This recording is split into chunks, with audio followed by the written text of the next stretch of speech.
Miller's Crossing was the kind of place most people passed without knowing it had a name.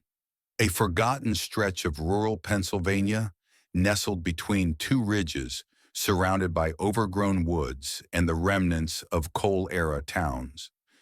But for those who grew up there, like my grandfather, it held stories no one dared to repeat after dark. I never believed in ghosts. Not really. But in the summer of 1997, I experienced something that changed everything I thought I knew about the world.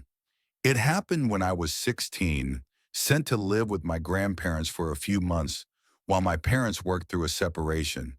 It was supposed to be peaceful. It became anything but. Their house sat at the edge of the old railroad line that hadn't seen a train since the 1960s.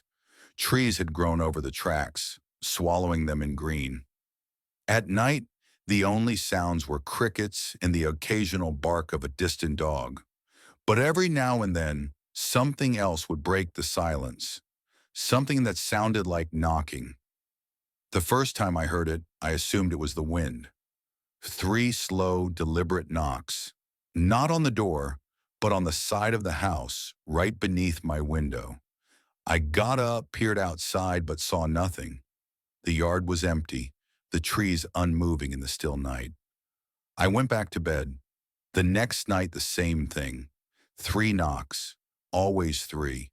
My curiosity overtook my fear, and I crept down the stairs to ask my grandfather if he'd heard it. He was sitting at the kitchen table in his robe, staring into a mug of coffee that had long gone cold. When I told him what I heard, his face drained of color. "You didn't open the window, did you?" he asked. "Number why?" He didn't answer, just got up and locked the back door, which had already been locked. Then he muttered something under his breath and pulled me back upstairs. "You hear knocking again. Don't respond. Don't look out. Don't open anything. Just wait it out," he said. I pressed him for more, but he wouldn't say. The next morning, I overheard him talking with my grandmother in the kitchen. I caught just a few words. "Not since the Roscoe boy, and why now, after all these years?" That evening, I did something I regret to this day. I stayed up, waiting for the knocking. I wanted to prove it was nothing, an animal maybe, or the old pipes. At exactly 2:17 a.m., the knocks came. Three of them, right under my window. But this time, there was something else. A whisper, so faint I almost thought I imagined it. "Let me in." I froze. It was a child's voice. But no child should be out at that hour. I stayed still, barely breathing. My heart pounded in my ears. Then a shadow moved just at the edge of the window. Not a full silhouette, just a suggestion of movement, like fog taking form. The next morning, I didn't tell anyone what I heard. I was afraid they'd think I was making it up.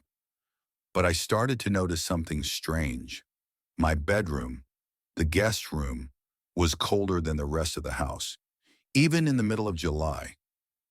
My watch kept stopping at 2:17 every night, and there were scratches, tiny nail-like scrapes, on the window frame outside, as if something had tried to claw its way in.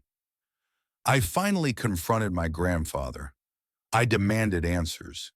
His hands shook as he lit a cigarette, something I'd never seen him do in my life. "When I was a boy," he said, "there was a kid named Tommy Roscoe, lived just a mile from here. Bright kid, friendly. He disappeared in 1949. No one ever found him.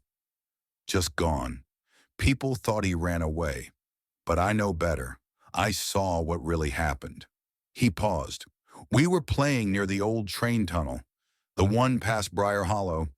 It was blocked off even then, but we went inside, just for a dare. He went deeper than the rest of us. Then we heard him scream. We ran, called for help, but by the time adults got there, he was gone. All we found was his flashlight and three deep gouges in the stone. I asked what they thought did it. Nothing human, he whispered. He told me the knocking started a few weeks after that.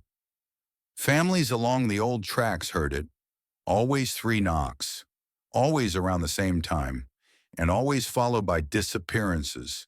Pets at first, then people, young people, kids. But it stopped suddenly in the late 60s. No one knew why, until now. That night I barricaded the window with my dresser. I stayed awake, flashlight in hand, watching the shadows stretch across the room as the minutes ticked toward 2:17. When the knocks came, they were louder, more urgent, and this time something else followed. A low growl, like an animal trying to mimic a voice. Open up. I didn't move. The air turned icy. My breath came out in white clouds. The walls seemed to pulse, and from beneath the bed I heard scratching. Not from something outside, something inside. The knocking stopped, but now there was movement in the hallway. Soft, dragging footsteps. My door creaked open even though I had locked it, and standing there just beyond the threshold was the shape of a boy. Not just any boy. He looked wrong. His skin was too pale, almost gray. His eyes black and too large. His clothes old-fashioned, damp and torn. He smiled, and when he did, I saw rows of tiny teeth like a shark's. "Let me in," he whispered again. I screamed. My grandfather burst in seconds later with a shotgun, but the boy was gone. That was the last time I stayed in that room. My grandparents moved 2 months later. They didn't try to sell the house. They just left it. No one's lived there since. I tried to forget. I went back to the city, finished school, got married, had kids of my own. But every year around July, I start waking up at 2:17 a.m., sweating, heart racing, and sometimes in the silence I swear I hear 3 slow knocks. Never on the door, never on the window, but always from somewhere nearby. A few years ago, I returned to Miller's Crossing on a whim.